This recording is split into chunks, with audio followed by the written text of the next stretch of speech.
Meus amigos, bom dia. Romanos 1,26 diz o seguinte: pelo que Deus os abandonou, as paixões infames. Está falando dos homens que preferiram o contato com homens e as mulheres o contato com as mulheres. Inverteram as coisas. Então Deus os abandonou a essas paixões. Porque até as suas mulheres mudaram o uso natural do contrário à natureza. E isto tem uma repercussão espiritual tremenda.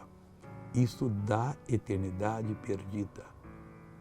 Não estou falando de 1000 anos no sofrimento, não. Nem de 1 milhão, nem de 1 milhão, nem de 1 trilhão.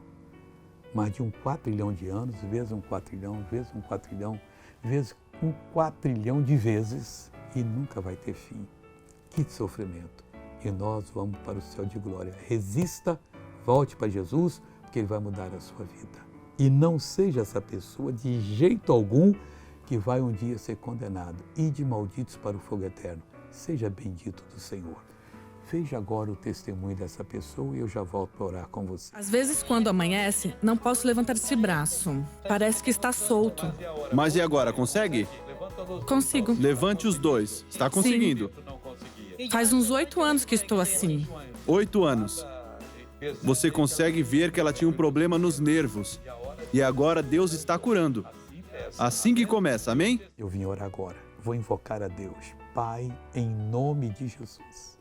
Olha para todos que estão agora orando comigo que precisam. Essa pessoa que está coberta de alergia.